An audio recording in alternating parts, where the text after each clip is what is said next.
The severance agreement slid across the polished mahogany table with a soft, expensive hiss, sounding uncomfortably like a rattlesnake settling into dry winter leaves. I didn't reach for the paperwork immediately. Instead, I kept my eyes fixed on Preston's hands. They were immaculately manicured, unblemished by actual labor, drumming a frantic rhythm against the leather armrest of his chair.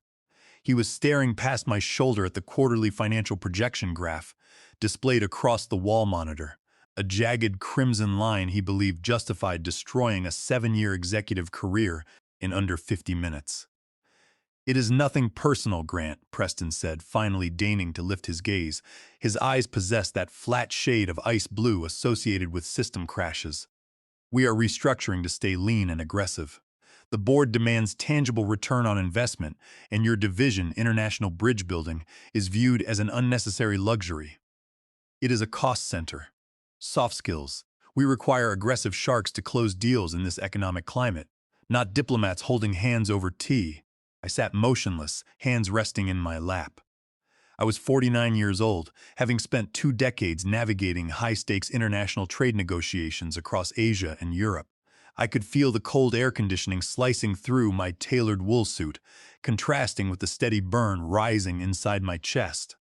Before I explained precisely how I dismantled this arrogant man's career without raising my voice or breaking a law, please hit subscribe and like this video. It helps our channel reach professionals who enjoy watching corporate hubris meet immediate justice. Now, let us return to the execution. We are exactly 14 days away from finalizing the strategic partnership with Kobayashi Heavy Industries in Tokyo, I said calmly.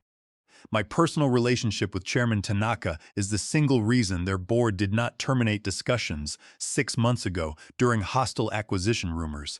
Preston laughed, a sharp sound completely empty of genuine humor. "Tanaka needs our proprietary software architecture, Grant. Ancient tea ceremonies and deep bows are not keeping a $160 million deal alive. It is intellectual property and revenue projections. Your cultural handholding generates zero return on investment. It is nothing more than woke window dressing designed to justify a bloated budget. We have machine translation and top-tier corporate legal counsel. We are entirely covered. Woke window dressing." The phrase hovered in the air between us, heavy and ignorant. I had built the Department of International Cultural Strategy from a single desk 7 years ago, spending thousands of hours mastering Giri and Wa, the complex web of moral obligation and social harmony governing East Asian enterprise. I had saved this firm tens of millions of dollars in potential litigation simply by knowing precisely when to remain silent in a room full of proud men. And now, an executive whose identity was built around a fleece vest and a speculative cryptocurrency portfolio was informing me that my life's work was merely decorative trim. "If my employment is terminated today," I said, "I will not be present for the formal signing ceremony in Tokyo on the 15th. Is that your explicit instruction?" Preston smirked, checking his Apple Watch. "That is precisely correct. I will personally lead the delegation.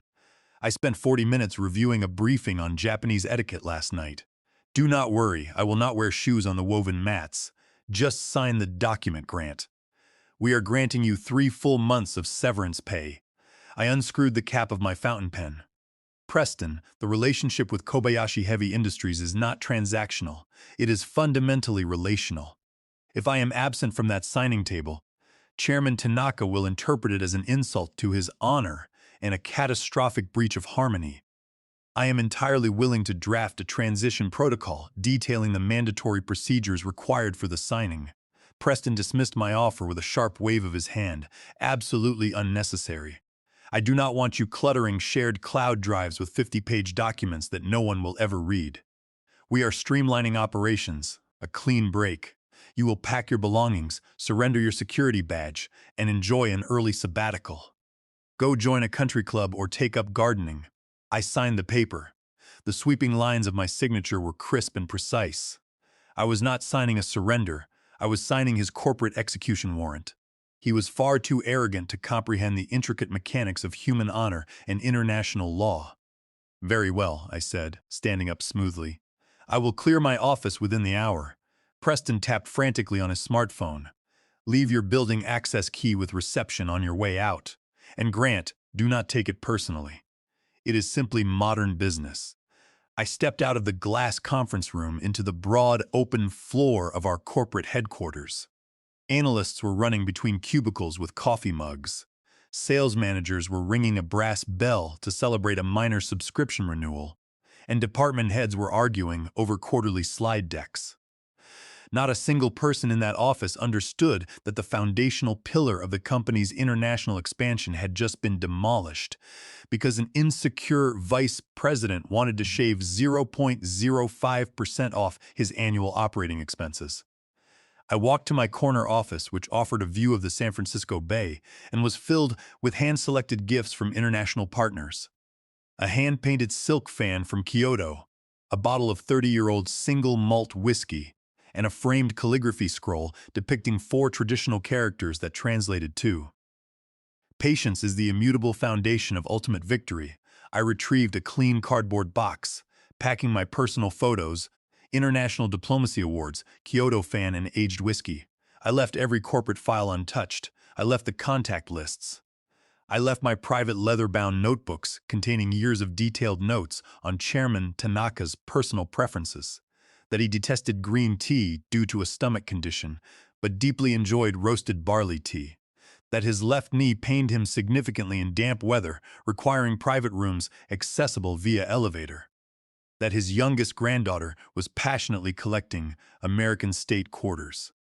I left all of it behind because Preston had demanded a clean break. As I sealed the box, my phone chimed.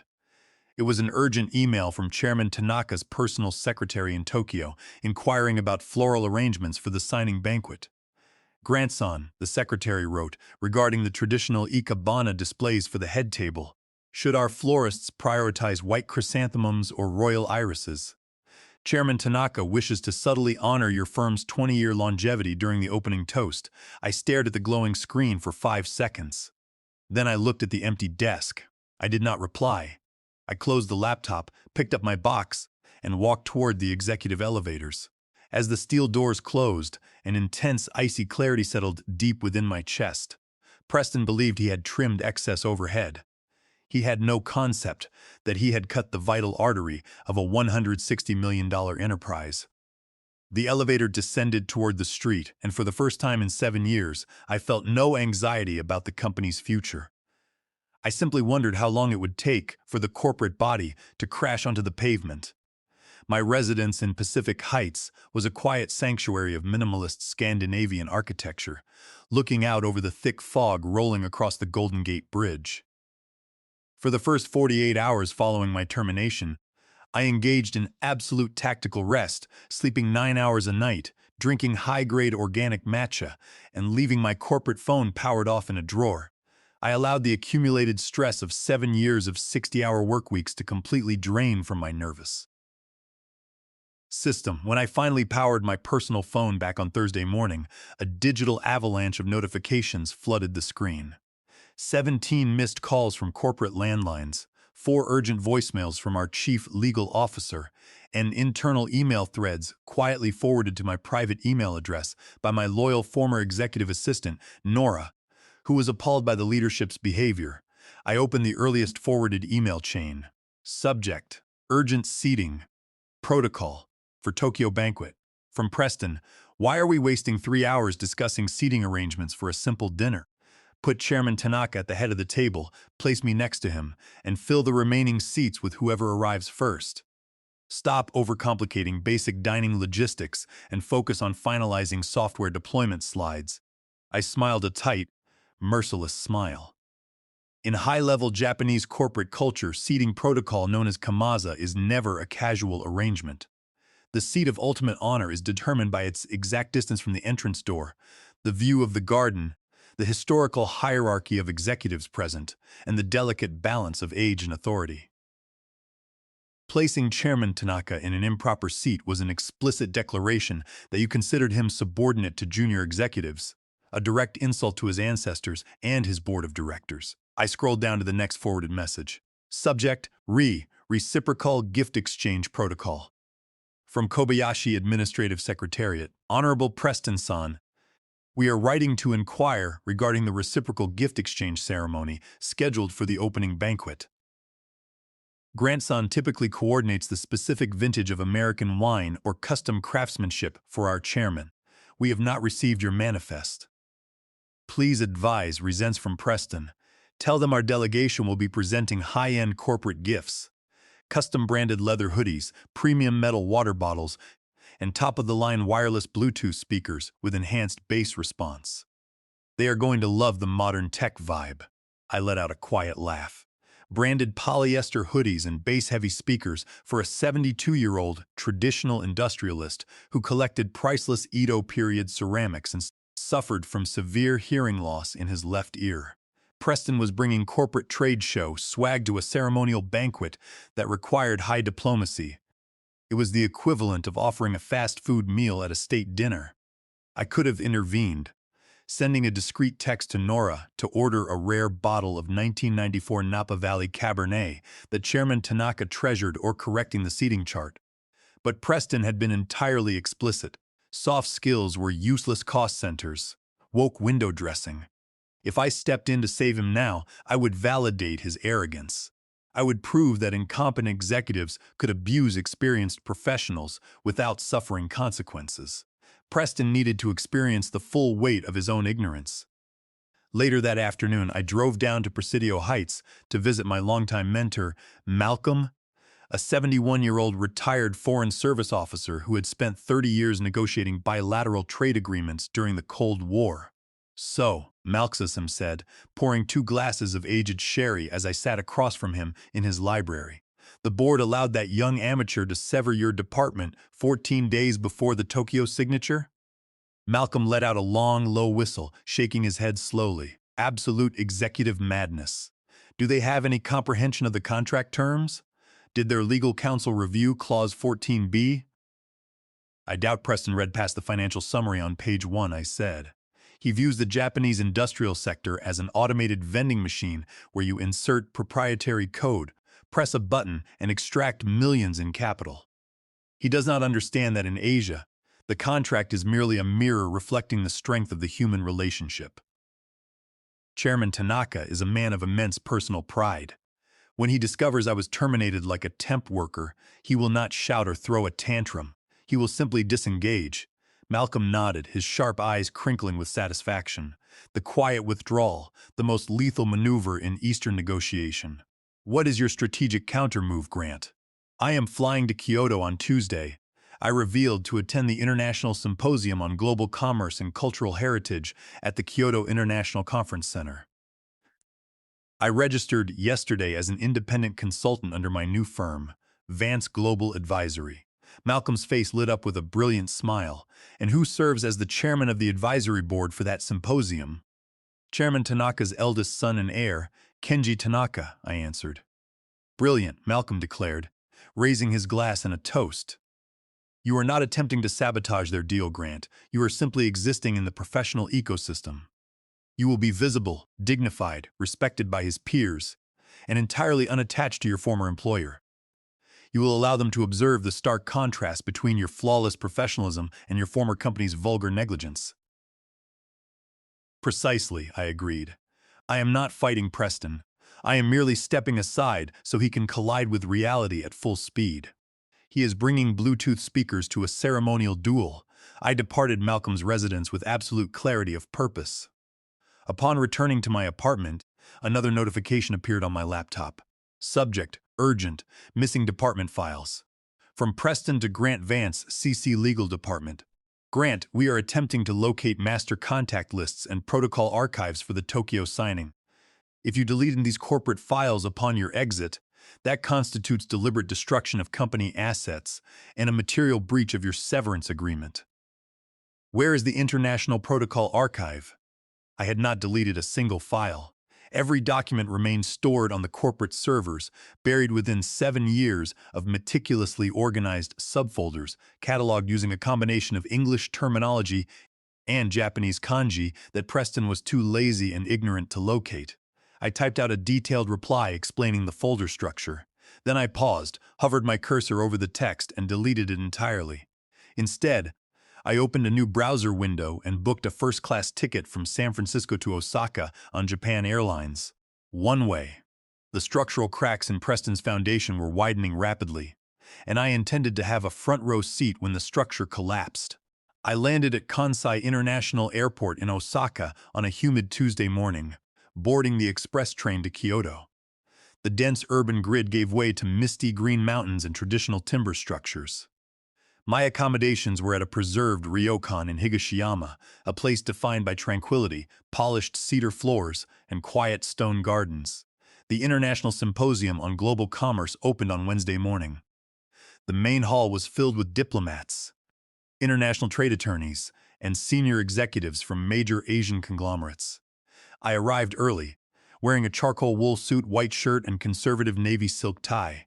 I wore my credentials proudly: Grant Vance, Managing Director of Vance Global Advisory LLC. Multiple senior executives from Japanese trading firms recognized me immediately. Formal bows were exchanged.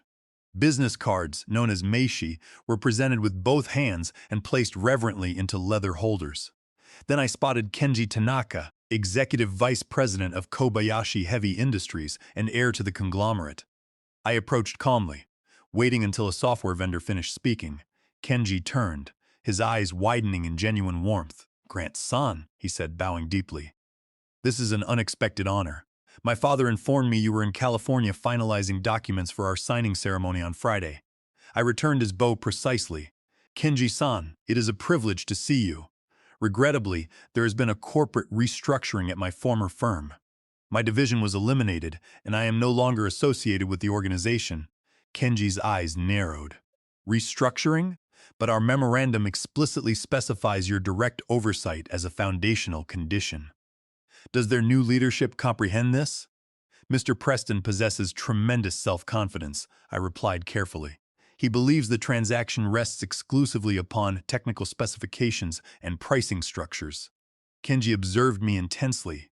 He saw my absolute composure and recognized that I was present at a prestigious international forum, respected by industry leaders, while my former firm was sending an uneducated delegation into a complex cultural environment. "This is deeply concerning," Kenji said quietly. "My father values continuity and personal integrity above all balance sheets. He regards you as the Osuakari, the trusted guardian who maintains harmony between our houses. If you have been removed, what is Mr. Preston's operational plan for the ceremony?" I smiled faintly. "He is bringing corporate gifts," I disclosed softly. "High-performance wireless sound speakers, I believe." Kenji stared in disbelief. "Wireless speakers? We manufacture acoustic precision components for aerospace firms. My father is completely deaf in his left ear from military service." I nodded slowly. "I am here purely to maintain my independent consulting relationships," I said. "Please do not permit my transition to disrupt your formal proceedings." "You are remarkably gracious, Grant-san," Kenji said, bowing deeply. "Far more gracious than their insolence deserves. Excuse me. I must place an immediate call to our legal secretariat." The operational collapse unfolded over the next 24 hours through frantic text messages from Yumi, an administrator at Kobayashi headquarters, doxxed from Yumi. "Grant-san, the American delegation arrived. They are shouting loudly in the lobby about jet lag. Mr. Preston is wearing dark sunglasses inside the executive building. Is he suffering from a medical eye condition? Wearing sunglasses inside a conservative Japanese conglomerate signaled total disrespect." Doxstick from Yumi. "Grant-san, an emergency occurred." During greetings, Junior Associate Dustin attempted to wirelessly transmit his electronic business card to Chairman Tanaka's phone. Chairman Tanaka uses a traditional flip phone without data connectivity. There was absolute silence. By trying to wirelessly broadcast his contact info, Dustin communicated that he could not be bothered to print paper to honor the chairman. The catastrophic climax occurred during the formal welcome dinner at an elite restaurant in Ginza. Kenji met me late that night to recount the disaster. "It was an absolute tragedy of hubris," Kenji said, swirling his whiskey. "Mr. Preston rejected our designated seating arrangement. He insisted on sitting directly next to my father at the center table and physically moved his nameplate. In Japanese dining, moving place cards and pouring your own alcohol are profound social breaches, communicating greedy self-interest. My father watched him silently, Kenji continued. He watched Mr. Preston spill sake onto the silk tablecloth, slap my father hard on the back and shout, "Let us secure this bread." The interpreter translated it as, "Let us acquire wheat products." My father was deeply confused when presented with a ceremonial blade crafted by a national living treasure. Preston laughed, asked if security would allow it on his flight, and made an action movie joke. Then he presented the wireless speakers, telling the chairman, "These have incredible bass, old man. You will feel the vibrations in your chest." My father thanked him for the noise machines and asked where you were for the third time, Kenji said. Mr. Preston lied, claiming you were stuck in San Francisco. My phone chimed with an urgent message from Roger, senior legal counsel at my former firm. Grant, where are you? I am reviewing Clause 14B. It explicitly mandates your personal presence as cultural liaison officer as a legal condition for contract execution. Preston just messaged that the dinner was a triumph. Did you sign a key person waiver? We are in massive legal breach. I showed the message to Kenji. A dangerous smile spread across his face. Clause 14B, Kenji mused. My father insisted on that clause 3 years ago because he understood American executives are volatile. You have your breach, Grant-san. Not yet, I corrected softly. Tomorrow morning is the formal signing ceremony. That is when the truth will be declared. Will you be present, Kenji asked. I am inviting you, Kenji stated firmly. As an honored guest of Kobayashi Heavy Industries, Preston had dug his grave and was demanding a shovel to dig deeper. Tomorrow, the entire corporate structure would crumble. The morning of the formal signing ceremony arrived with absolute atmospheric clarity. Mount Fuji was clearly visible against a sharp blue sky. In my quarters at the Ryokan, I dressed in a dark navy wool suit, white shirt, fine silver cufflinks, and navy silk tie. Absolute precision. In San Francisco, corporate panic was metastasizing. My personal inbox was flooded with frantic messages from Roger and legal and emails from Chief Executive Officer Lawrence asking if I had executed a key person waiver regarding Clause 14B. I did not reply. Ghosts do not respond to compliance inquiries. Preston possessed zero comprehension that the clause he ridiculed as woke window dressing was the sole structural pillar supporting the $160 million transaction. Chairman Tanaka had personally demanded it 7 years ago, telling our board, I trust Grant-san. He is the bridge. If the bridge is destroyed, traffic ceases. I arrived at Kobayashi headquarters in Marunouchi at 8:30 in the morning, using a private pass Kenji had sent to my smartphone. Senior Security Officer Soto-san bowed deeply as I passed. I rode the elevator to the 40th floor, entering the executive observation gallery, looking down into the boardroom through soundproof one-way glass. The cedar table below was pristine. 12 Japanese executives sat in frozen silence. At the center sat Chairman Tanaka, his eyes possessing the terrifying intensity of tempered steel. Directly across from him sat an empty leather chair with a brass nameplate reading, Chief Cultural Liaison Officer. At precisely 9 o'clock, Preston entered boisterously, followed by Dustin and 2 terrified junior analysts. Preston walked directly to the head of the table, extending his right hand toward Chairman Tanaka for a casual handshake. Chairman Tanaka did not stand up or extend his hand. He simply stared at Preston's hand as if it were contaminated. Preston awkwardly retracted his hand. Good morning, Preston announced loudly. Outstanding day to execute a transaction, correct? Chairman Tanaka offered zero response. Preston noticed the empty chair. Oh, hey, Preston said, pointing casually. We do not require this extra chair. Grant is no longer associated with our team. We streamlined his position. Preston reached out and grabbed the chair to drag it away. A sharp gasp echoed across the room. Moving a designated ceremonial seat without permission was an unspeakable violation. Preston! Kenji's voice sliced through the room. Release the chair immediately. Preston froze. Sure. Just trying to clear space. It is incomplete, Kenji stated with coldness. That is precisely the point. Preston sat down, opening his portfolio. Right, symbolic gesture. Let us proceed directly to execution. I have a flight scheduled for 6 p.m. Preston uncapped his pen. Where do I sign, he asked. Not a single Japanese executive moved. 12 men sat motionless, staring directly at the empty chair. Silence pressed against the room. Preston shifted uncomfortably. Is there an administrative delay?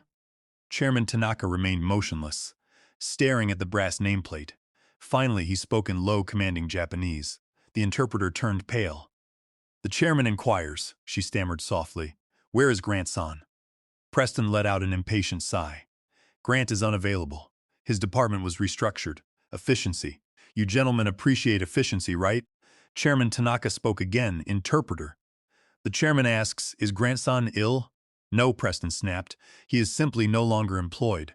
With all due respect, Chairman, Grant was merely a high-priced interpreter. I possess total legal authority to sign this agreement. We do not require him to hold the pen." Down at the table, Kenji's hand tightened into a fist. Calling a senior director of cultural strategy a mere interpreter was an unpardonable insult. Chairman Tanaka slowly turned his head toward Preston. "Grant-san," Chairman Tanaka said in English, his voice like a hammer blow, "knows my wife's name. Grant-san knows my ancestral grave. Grant-san is trust." He pointed a finger at the empty chair. "No Grant-san, no trust," Preston laughed nervously. "That is very poetic, Chairman. But we have a binding memorandum. Contract." Chairman Tanaka interrupted in rapid Japanese. "Interpreter. The chairman states that the memorandum incorporates Clause 14b, mandating Grant-san's personal presence. He demands to know if you terminated Grant-san without 30 days written notice." Preston froze, color draining from his face. He had never read the contract. Preston stammered. "Legal manages technicalities. I am certain an automated notification was transmitted." Chairman Tanaka looked at Kenji, who retrieved a printed document. "We received zero notification," Kenji announced. "However, our legal team received an automated filing alert indicating your firm liquidated your international strategy department." "Is this accurate?" "That is an internal human resources matter," Preston shouted. "It impacts our honor," Chairman Tanaka stated flatly. He stood up, the harsh sound of his chair scraping back like a cannon shot. All 11 executives stood up in synchronization. Preston scrambled to his feet. "Whoa! Let us calm down. If you require a cultural liaison, I will hire 10 liaisons in Tokyo by noon." Chairman Tanaka looked at Preston with profound pity. "You cannot purchase a soul, Mr. Preston," Tanaka said in flawless English. Then Chairman Tanaka turned toward the empty chair and bowed deeply. A full 45-degree ceremonial bow held for 3 full seconds, paying homage to the absent relationship. Chairman Tanaka turned his back on Preston and walked toward the door. "This proceeding is terminated," the interpreter whispered. "Wait!" Preston screamed, running around the table. "You cannot walk out on a $160 million partnership over one employee." Chairman Tanaka stopped at the door without turning around. "The transaction was not the money, Mr. Preston," he said softly. "The transaction was the people. You have no people." Chairman Tanaka walked out, followed by his executives. Preston was left standing alone in the massive boardroom, clutching his silver pen next to the empty chair that had destroyed his career. Up in the observation gallery, I let out a quiet breath. The bridge had collapsed entirely. The boardroom doors slammed shut. Preston stood motionless before erupting into a violent meltdown, hurling his portfolio across the room, scattering financial documents like confetti. "Preston!" Dustin squeaked in terror. "The financial markets just opened in New York. Someone leaked that the signing collapsed. Our stock is down 4%. Fix it," Preston roared, kicking the heavy leather chair until it crashed against the cedar table. "Stupid soft skills, useless woke window dressing." I watched for 5 seconds, cataloging the pathetic tantrum in my memory, then descended to the ground floor, private bamboo garden, where the Japanese board gathered to restore harmony. The trickle of the bamboo fountain filled the peaceful air. Chairman Tanaka was sitting on a stone bench beside a koi pond with Kenji. When the elderly chairman saw me, his stony expression melted into warmth. "Grant-san," he said softly. I walked forward and bowed deeply for 3 seconds. "Chairman Tanaka," I said in Japanese, "I offer my deepest apologies for the disruption. I am embarrassed that representatives from my home country demonstrated such arrogance." Chairman Tanaka stood up, reached out with both hands, and firmly grasped my right hand, an unprecedented display of personal affection. "You are no longer associated with those foolish men?" he asked. "I was terminated last week, Chairman," I answered. "I am an independent consultant." A fierce light returned to his eyes. "Excellent. Then you are free to accept a superior opportunity." Kenji stepped forward, presenting a gold-embossed business card for Apex Global Strategy, the premier international advisory conglomerate in Asia. We established a joint venture with Apex Global, Kenji revealed. We require an executive vice president of global strategy who possesses the trust of our board. The annual compensation package is double your previous salary, Kenji whispered in English, and there are 0 corporate hoodies involved. I accepted the card with both hands. It would be my highest honor, Kenji-san. At that moment, the glass doors burst open. Preston and Dustin came charging out into the garden, searching frantically for cellular reception. Preston spotted me standing beside Chairman Tanaka, surrounded by the executive board. "Grant!" Preston screamed, sprinting down the path. "Grant, what are you doing here? Fix this right now. Tell them to return to the boardroom. I will rehire you immediately and double your severance." I looked at Preston's sweat-stained shirt and panicked eyes. I turned calmly to Chairman Tanaka. "Chairman," I said in clear English, "do you recognize this individual?" Chairman Tanaka looked at Preston, then at me, a brilliant smile appearing on his face. "I do not," Chairman Tanaka stated in crisp English. "I see only an uneducated tourist." Chairman Tanaka turned his back on Preston entirely. "Come, Grant-san, let us enjoy authentic roasted barley tea and discuss our new future." We walked down the garden path, leaving Preston screaming at security guards outside a world he would never understand. The news of the collapse hit Financial Wire Services before Preston's flight cleared Japanese airspace. Wall Street Journal alert: Kobayashi Heavy Industries terminates $160 million joint venture. Stock collapses 12%. CEO cites cultural misalignment. That evening, CEO Lawrence emailed me frantically. "Grant, we committed a monumental error. Preston has been terminated for cause. We want to discuss your immediate reinstatement as global vice president. Name your equity requirements." I deleted the message. When Roger and Legal sent a non-compete warning, Apex Global's chief legal counsel informed him that my non-compete was voided due to termination without cause, threatening a countersuit for executive fraud. Roger never called back. Preston became an instant global corporate meme after a photo of him kicking the boardroom chair was shared thousands of times with the caption, "How to incinerate $160 million in 10 seconds." Our former firm missed quarterly targets by 40%, leading to board votes of no confidence. Lawrence called me personally, sounding thoroughly broken. "Grant, you are the only executive Tanaka respects. If you return, you can save this enterprise." "Lawrence," I said calmly, "you destroyed the foundational bridge of trust. You cannot rebuild 20 years of honor with a title change. My new firm understands that you must build the bridge before you collect the toll." I hung up and blocked his number. Preston was sued by shareholders for gross negligence, his reputation destroyed. I recruited Nora and 3 top analysts to Tokyo with doubled compensation packages. 6 months later, I sat in my permanent executive office overlooking Osaka Castle Gardens as Executive Director of Pacific Corporate Strategy at Apex Global Advisory. The partnership between Apex Global and Kobayashi Heavy Industries was formally executed at $200 million. The signing ceremony was flawless. There were no empty chairs. I sat beside Chairman Tanaka as we shared 1994 Cabernet. Preston was merely an ignorant ghost permanently purged from our world. Yesterday, I received an automated COBRA healthcare termination notice from my former firm. I fed it into the shredder beside my desk. My revenge was clean, precise, and entirely deserved. I achieved victory by being precisely who I was, the professional who understood the value of respect and knew exactly which way to bow. On my desk sits the new Memorandum of Understanding. The final clause, Clause 19, is highlighted in gold ink by Chairman Tanaka. This alliance is established upon the immutable mutual trust cultivated by Grant Vance. His active personal leadership is a mandatory requirement for all future operational amendments. Preston had mocked my career as woke window dressing. He was partially correct. I was the window, and without me, he could not see the world.